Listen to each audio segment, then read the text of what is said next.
Known as Faux Rock for his ferocious hitting style, David Fulcher spent 8 years brightly in the spotlight of the NFL. We embrace them, cheer for them. They are heroes in our eyes. Yet when their time in the spotlight ends, many go on to do the most important work of their lives. They go into overtime. Welcome to Overtime, life after the spotlight with NFL ALL Pro David Fulcher and his co-host, national award-winning speaker David Coleman, exclusively on the Bootleggers Music Group Radio. Hello, everybody. Welcome to the second episode of Overtime, life after the spotlight, starring NFL legend, ALL Pro safety David Fulcher. I am your host, David Coleman, and I'm not going to waste a lot of time. We're going to get into this right away because David and I are pretty excited about our first guest. The first podcast, David and I kind of went over what this podcast was going to be like, but we have a very special guest, guy I rooted for when I was a younger gentleman, one of the best college football players I've ever seen play, Tommy Fraizier. And David, why don't you introduce us to to Tommy Fraizier and get us started? Well, once again, here we're talking about overtime, life after the spotlight. And both Tommy and I have been in the spotlight and wanted to ask Tommy a few questions regarding the spotlight. And one of them is, Tommy, how did you get to Nebraska? Well, so people don't realize my first choice was Colorado. Wow. And then Colorado turned me down. Wow. One of my recruiting trip there, the first trip I took, and they offered me a scholarship way back when in the early in the recruiting process. And once I went there and visited, I went in the head coach's office and they asked me if I wanted to come here. And I said, well, you got a Florida kid coming from Florida, never left his parents. Can I at least have some time to fly back home and talk to my parents about it and make sure it's okay with them? And they basically told me that if you don't commit now, then we can't guarantee you that we're gonna have a scholarship for you. And so I said, well, I'll take that chance. And I get home and 4 hours later, talk with my parents and getting ready to call them. And at the time it was Les Steckel, was office coordinator, called me and asked me how the trip was and told me that since I didn't commit when I was there, that they're going a different direction. And I was like, well, coach, I was getting ready to call you, let you know I was coming to Colorado. And Wow. he said, let me go talk with coach first. I said, well, no, you don't need to do that. So if you can't give me enough respect to go home and talk to my parents to make sure it's okay with them, then you guys really didn't want me. And Nebraska had always been recruiting me anyway. And so Kevin Steele, who was my major recruiter, called that night and we set up a visit and went to Nebraska in January, and it was 60 degrees, no snow. Wow. And they were like, oh, this is as cold as it get here. I'm like, yeah, right. I'm not that dumb. I'm not that crazy. I've been to Colorado, I've been to Notre Dame, I've been all over the place, and I know it gets cold here. But once I went there and made that trip and just hung out with the team, the players there and the coaching staff, I felt like it was the right place for me to be. So Kevin Steele's kind of like the main reason why I went to Nebraska. Tommy, you and David have a similar background. Go ahead, David. You and David, similar background where you didn't get your first choices. But it was okay. I don't know if my career would have turned out the way it did if I would have went to Colorado.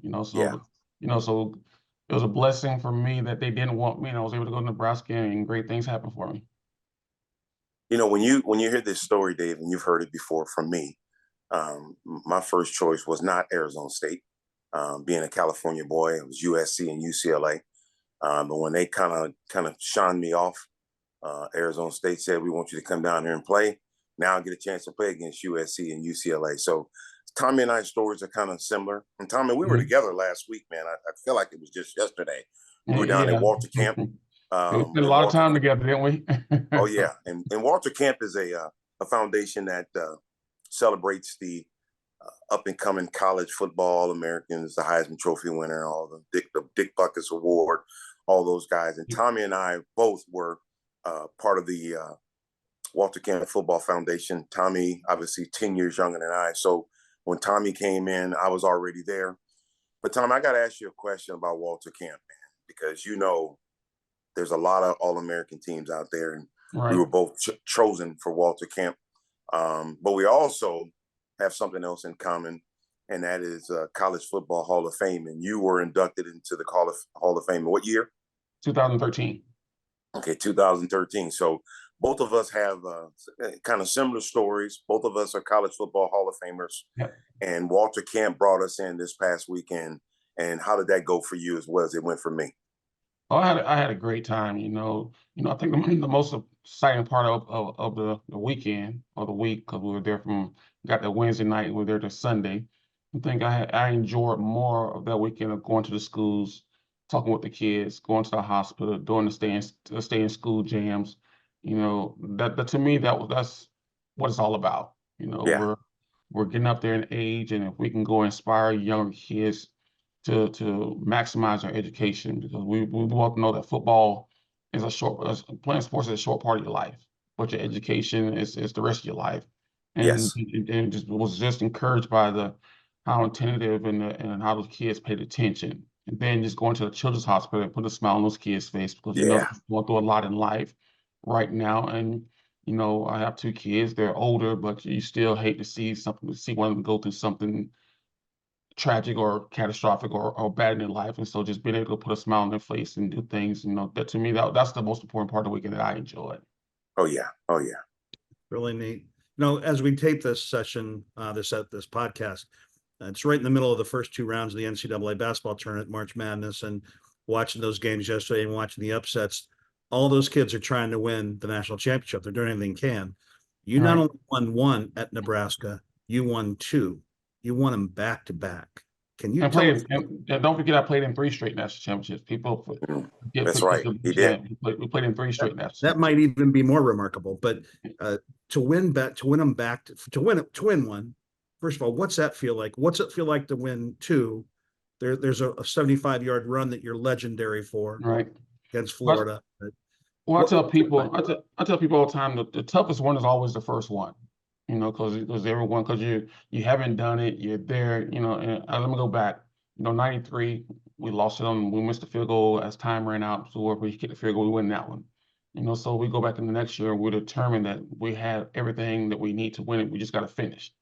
And people forget that I missed 8 games that year due to blood clots.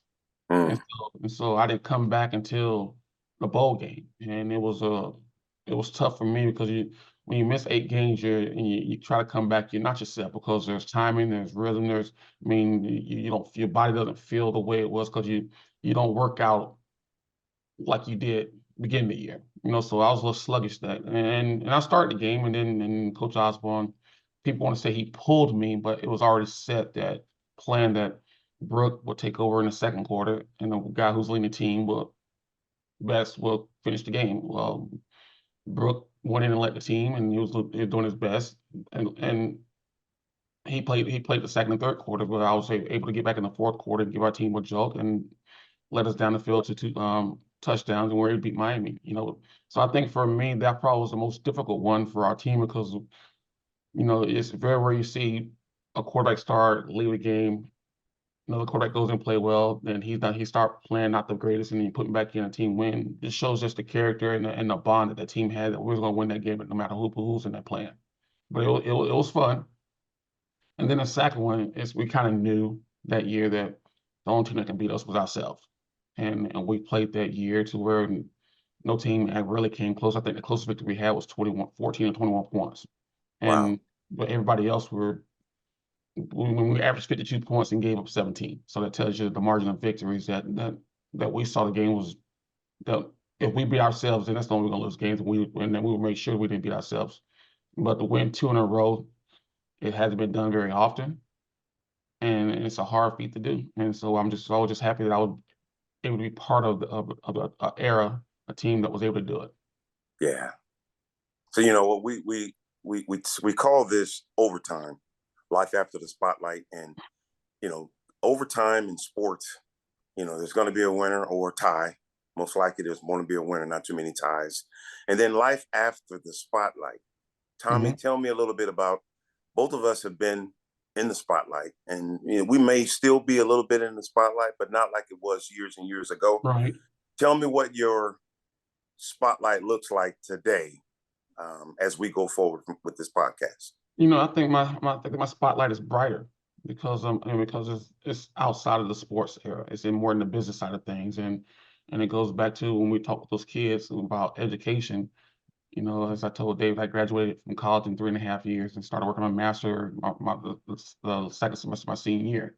You know, that's rare to be a Division I athlete, a star athlete, to get your degree in 3.5 years. Mm. But I just think that for me, it was important that I do that because I was also the first kid to graduate from college out of my family. And there was 6 of us. Yes.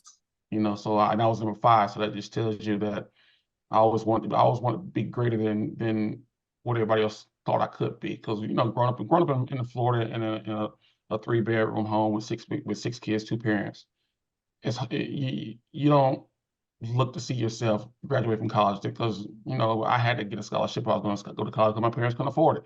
You know, Yes. so I took advantage of it and being able to be the first in my family to take advantage of it. Then my younger brother went on and graduated from University of Florida. I just think to me that's why my spotlight is brighter because I'm able to use my education, use the things that my parents taught me outside of football to be successful in business, you know, to be successful in foundation, be successful just being a mentor to athletes now, young and old. It's Wow. awesome. Absolutely awesome. If you don't mind, I'd love to ask a question to both of you. And Tommie, if you'll answer it first as our guest. For anyone who might be watching or listening to the podcast, especially someone who is ascending in life right now, who's maybe getting ready to step into the spotlight. You both held the spotlight in your sport way at the top, way at the top. And you know, you see high school kids now putting out TikTok videos announcing where they're going to school and making it like a big. Mhm. Any advice from both of you, and Tommie, please go first.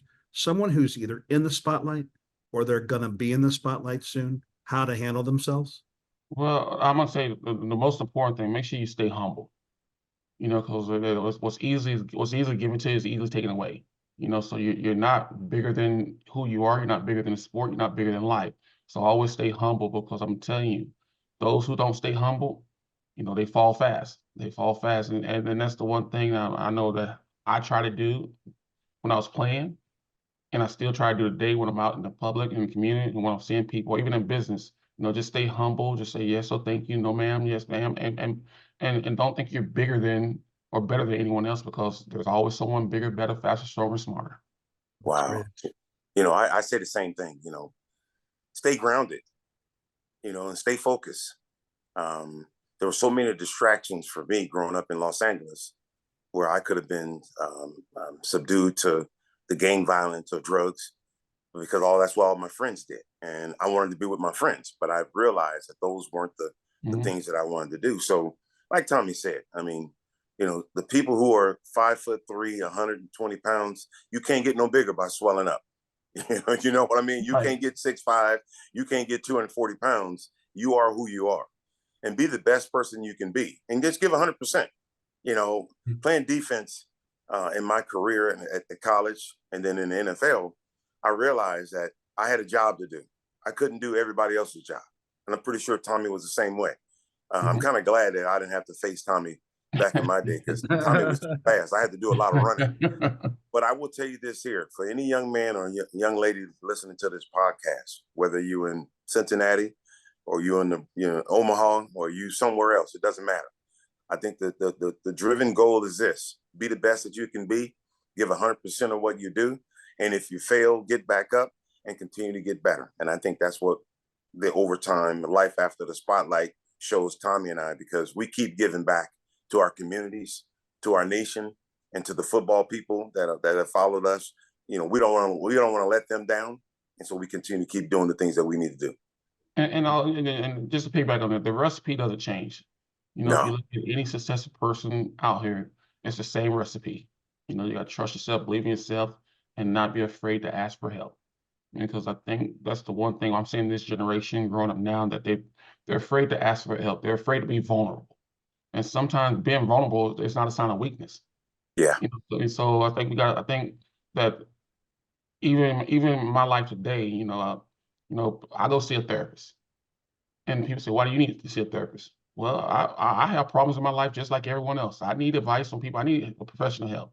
And yes, I think the more people that are willing to admit that they're not perfect and that they need that professional help as well, I think the more the world will be better. It'll be a better place. And yes, but the recipe is the same. And Dave can tell you that there's no, it's not rocket science. Not, but just make sure that you, like Dave, stay home, stay humble, and don't be afraid to fall on your face, because you will. It's Yes. going to happen. The thing is, get back up. Yep. That's such great advice, both of you. And Tommie, you were both superstars. You're both college All-Americans back when there was no internet. And so if you would both take yourselves back to the spotlight just a minute in your mind.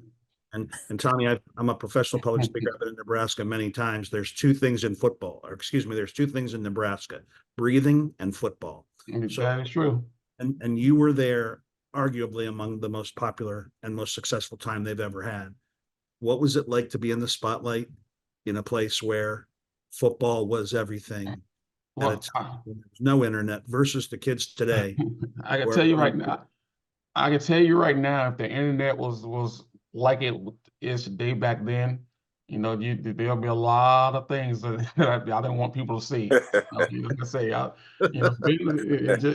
just happy that we didn't have those smartphones where you see people the first thing they do when something goes down, they pull out their phone and start videoing. Back then, get that camera up. Well, I'll tell you, we're glad we didn't have those back then. But being in the spotlight here, it's a good thing and it's a bad thing, because you can go to places and people recognize you, and you know that they recognize you because Nebraska football is the state of Nebraska. And yes, we do have Creighton basketball here, Creighton University in Omaha. We do have other small universities, but the one thing that brings, whether you go to Creighton, UNO, UNK, whatever school, is Nebraska football, because it is the state sport. And so on Saturdays, I guarantee you 99% of the state fans are cheering for Nebraska football. And so you are in the spotlight. But it also be a negative too, because now you can't just truly go out and be yourself. And you're in public, you just can't go out and have a dinner with your girlfriend or your friends without people coming up and bother you. But I wouldn't change my career for anything. I wouldn't change it for anything, because there's some people who will die to be in my shoes and that never made it there where I couldn't be there. So it's a pro and a con to it, but you just embrace it and you try to, like I say, stay humble and sometimes I might do something or say something because I'm irritated about people, and people do irritate you. But for the most part, you just gotta be humble with it. Yeah, that makes sense. I say that to myself too. I work in the Butler and Hamilton County jails, and I work with incarcerated men and women, and my wife and I. And I've always given them the curfew conversation. Soon to be 60, my curfew is probably about 3 o'clock every day, unless I've got something to do later on. Well, you're in bed by 8, as I noticed. You already know that. I'm in bed by 8 o'clock, man. I'm not trying to get out there, because I don't want to. I mean, the spotlight it's gone. Right. The spotlight is over for David. David now trying to help people to get themselves back into society, to maybe get into that spotlight, where getting them a job where they can do things on a positive so they don't go back to jail. So the spotlight for me is really pushing people to be the best they can be, putting this podcast on, talking to people who may sit in the spotlight or get away from the spotlight. And then what do you do next? Like Tommie, I think you partnered, or you have a business that you run or work with people, man. Tell me a little bit about that. Yeah, so one of my former teammates, Dwayne Harris, we started a company to where we actually help development disabled people, and more so adults than children, which we're starting to get more in children's, but it's just our passion, and our goal is to make sure that everyone, our clients, feel like they're a person. Yes. Because when people have disabilities or challenges, whether it's autism, whether it's someone can't speak, some of them just they can't take care of themselves personally, they don't feel it as a person. And so what we try to do is make sure that every client that we have, we make their life as normal as possible, and make them feel like they're people. And the smiles that we put on their face, knowing that they're going through certain challenge or disability, that's what gets me up every morning, knowing that we have opportunity to just make a person whose life is not normal feel normal. Because when you see these people, these clients, I call them clients, but they're actually people to us. The struggle is real, and people don't understand that the struggle is real, and And I'm just blessed that my family, from parents to me, brother, sister, we all are healthy. None of us have those disabilities. Now we might have something mentally going on. I get told that all the time that I'm mentally not there, which sometimes I might not be. But you see physical disabilities, you see things that they can't control. But when you walk in the room, you put a smile on their face and you make them feel like they're a person. That's what it's all about. Yes, sir. Yes, sir. Tommie, that is awesome. It's so noble and commendable. And a quick question for you. David's kind of motto for living, I know him pretty well, is faith, family, and football. Yes. And I'm wondering how your own faith, has that played since the time you were in the spotlight to now? Every day. My faith is everything. Every day I wake up, I pray. Every day I go to sleep, I pray. Before I go to bed, I'm on my knees, and when I wake up, I get on my knees because I'm just blessed to see the next day. Because there's people who didn't wake up this morning, or there's people who won't see the sun go down. So that's why I end every day with my faith, and I begin every day with my faith. And then my family. You can't choose your family, you can't pick your family, but no matter what, your family's gonna be there. It's unconditional love, whether you want it or not. And then in football, not so much. My other F is friends. Because outside your family and your friends, and when I say friends, you're the ones that you let in your circle are the ones gonna make sure that you stay on the right track. Because you try to surround yourself with people that have like mind or that is not afraid to tell you when you're doing something that you shouldn't be doing. Yeah. You can find those friends who I call them yes men, where they just want to be around because of who you are. But I got friends that I surround myself with that will tell me, Frazier, no, you don't need to be doing that. Come on, let's stop that. And that's what I need in my life, because I'm not the blue collar guy always. I always say the right things, but I always try to do what's best for me, faith wise, family wise, and friends wise. Yeah. Sound familiar? Good conversation there, man. Sound familiar, David Fulcher? Oh, it does. Even like I said, I'm 10 years older than Tommie, but I think Tommie's got that old soul. I've been told that a lot, that I have an old soul. Old soul, man. I'm telling you, we were together, and like I said, in Connecticut at Walter Camp, and just sitting there talking to each other. It's almost like we were looking in the mirror, saying the same thing. 10 years a difference. And some of the people that were sitting around us was going, well, Tommie, how old are you? Well, David, how old are you? I mean, are you older, younger, blah, blah, blah? Because everything that came out of our mouths was, trying to be positive, trying to be helpful. We're not driven by money. No. We're driven by, what do you call it? A purpose. And that purpose is not dollars and cents. That purpose is to see other people succeed. Mm-hmm. And when we get on this podcast and we talk the way we talk, overtime. Oh man, what's overtime? Well, that's when somebody goes out there and tries to win the game. Well, no, right now, Tommie and I are not trying to win a game. What we're trying to do is pass on something to the younger generation. And then life after the spotlight. Well, neither one of us want to be in the spotlight because we're just trying to do the best thing that we can do. And when it comes to helping, when it comes to talking, when it comes to delivering a message, this is probably one of the best guys that I've been around for many, many years, because he has a message, and his message is similar to mine. It's funny how when you raise kids and you tell a kid something to do and they don't want to hear what you have to say, and then soon as the other person comes into that kid's life and say the same thing, the kid looks at you like, well, Dad, I didn't think you knew. Well, I know, because that's the same thing this guy is saying. So that's what our message is about. Mm-hmm. Life after the spotlight, overtime. What is overtime? Everybody wants to think that it's trying to win the game. The overtime is putting in the extra work after you're finished in the spotlight.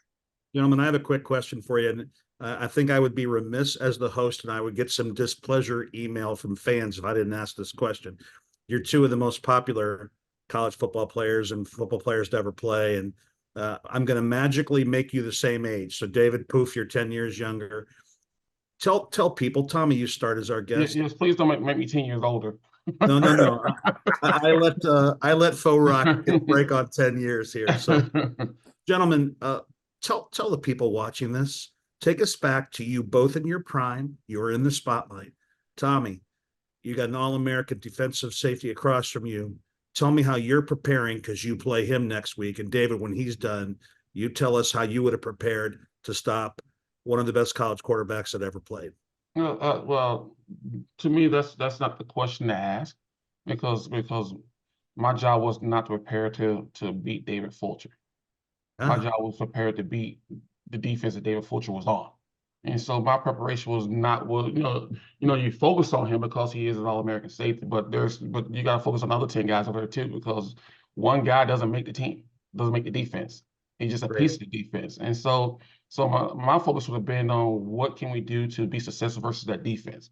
Now, there's times you got to scheme against players like David because you see them all over the field, but for us, and when Coach Oz was one of the greatest minds when it comes to the offense and scheming and coming up with designs to beat a defense, we would focus on what were their weaknesses. And we all have weaknesses, and so we would look and say, okay, what was David's weakness? How can we get him in a situation to where he can't play like he wants to? And knowing David, he was a come down the hill type of guy. He wanted to hit you. We'll put him in a position to make him play in an open field and cover people because that wasn't his strength. If it's what we saw on field, so we'll take advantage of their weakness, not their strength, because you don't want the guy like David to be able to line up in the box and come downhill and hit you. So you want to make sure see what their weaknesses are and prepare for that. Such a great answer.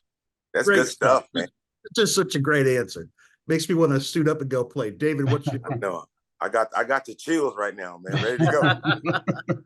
But see, here's the and Tommie said it. And defensively, we gotta grab their key guy. And being in the Pac-10 back then, Pac-12 now, and they've dissolved it, so it's gone now. But back in our day in the Pac-10, it was a pass and a conference. John Elway. We had guys that could throw the football. We didn't run the ball in the Pac-10. They threw the ball. We got Nebraska on our schedule next week. We're gonna throw all the tapes out of the woodworks because we finna do something we've never practiced or played against. So how do we stop Nebraska's best player?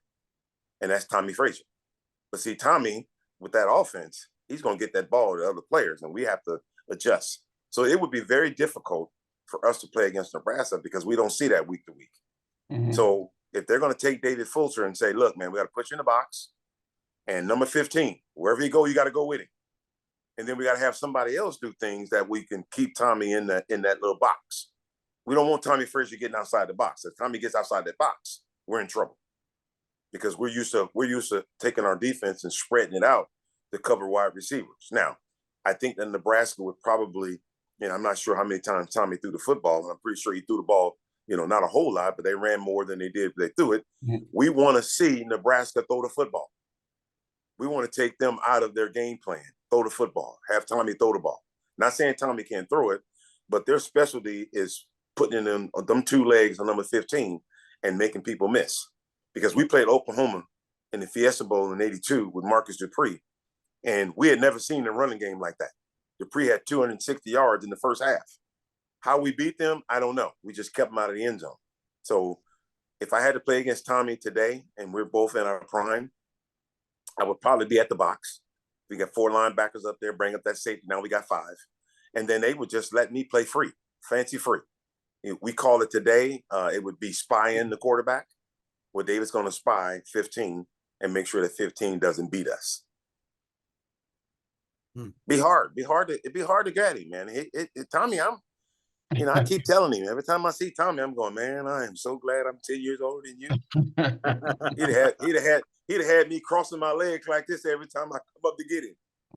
And that's the good thing about it, when people always talk about who's the greatest college football team or who's the greatest team or what, it's always good to see it talk. And when I was coached at Baylor University and I was a head coach at a small NAIA school here in Nebraska, those conversations go back. Those questions come up and say, hey, okay, what are you going to do this week? Well, we're going to line up this way. We're going to do this. And then the defensive guy get on the board and say, well, this is how we're going to defend it. So it's always the one who has the market last is always going to think they're scheming something up.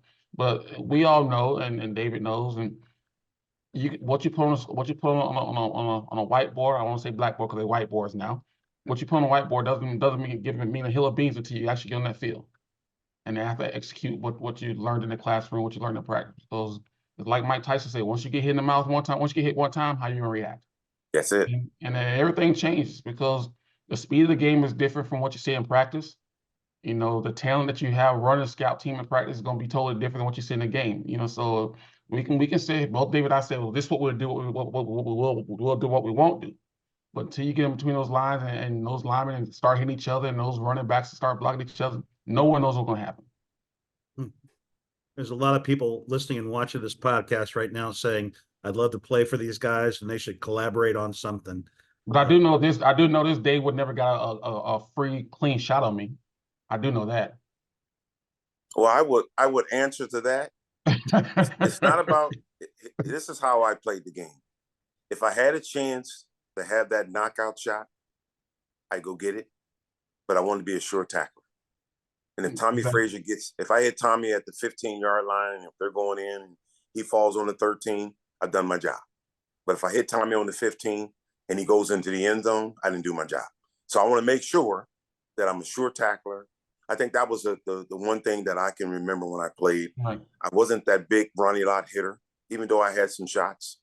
But I wanted to be that guy that I didn't want that last play to be on Sports Center, and I did not want to be somebody's highlight reel. So I'm going to make that tackle, get up, and give ourselves a chance on that next play. Right. Tommie, before we bring this to a close, what's your future hold? What is more life after the spotlight look like for you? I don't know. It's still been written. I don't think any of us know what the future holds for us. I think we just take it. I think I just take it one day at a time and continue believing in myself. You know, the values that my parents put in me, and who knows? I could be a billionaire. I could be a guy who don't live to see another week. You know, so I don't look to the future. I stay in the present because wow.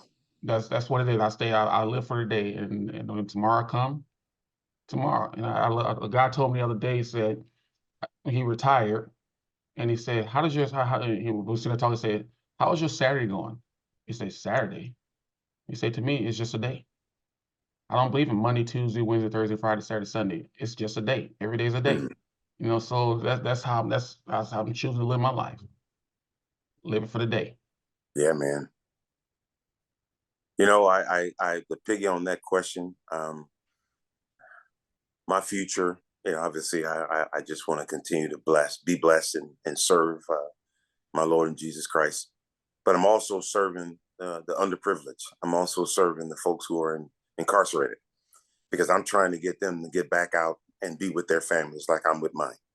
And if I can get a daddy who's incarcerated and got 3 or 4 kids, and those kids are sitting at home and they don't get a chance to see their dad, how can I get that guy out there to stay out and work with his family and be with his wife? Because most of the guys that I work with are incarcerated while their wife's out there being them and her. And you know, you can't have a son asking his mom a man question, Right. Even though she might know about it, but the best answer is the father. So if I can get them out there to take care of the business, that's my goal. That's my life. And I'm going to continue to keep being blessed and helping those. Tommie, we know you have a busy day. I think we both realize how honored and blessed we are to have you be the official guest on. I appreciate you guys having me. After the spotlight. Any last words you'd like to share before we call it a day? You know, I just appreciate you guys having me on, and you guys are doing a great thing of talking about being out of the spotlight over time, because the spotlight will dim, the spotlight will go away. What do you do when the spotlight go away? And you can make more of an impact when the spotlight goes away than you think it can. And I just I commend you guys for what you're doing. And David, you know, I love you. Keep, you know, like I told you, that if you ever need me for anything, give me a call. You know, back at you, brother. Back at you, man. We're family now, so yes, we are, bro. I just want to let everybody know that, you know, just stay blessed, stay humble, and take advantage of each day you're given on this earth, because you never know when it's going to stop. Tommie, I know we just met. That sentiment goes right back at you. I'm always a screen away, and we thank you very much. And so on behalf of David and myself and all the people who are listening or watching this on the various platforms. We sure appreciate you being our first guest here on Overtime Life After the Spotlight on Bootleggers Music Group Radio. You have a great day. David, as always, thank you for being Yes, sir. the show. And Tommy, we appreciate you very much. You guys are welcome. Thanks for Hey, having me. brother, I'll see you soon, man, at the Yes, sir. Couple months. couple See you of months, couple man, months. down in Georgia. Yes, yes. All Thank right, you so brother. much, Take care, Tommy. man. See you guys later. See Thank you. you. All right.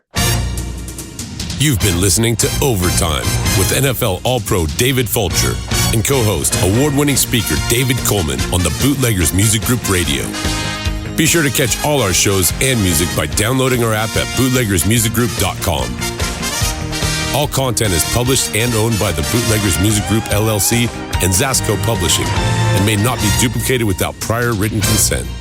Executive producer, Paul E. Jones.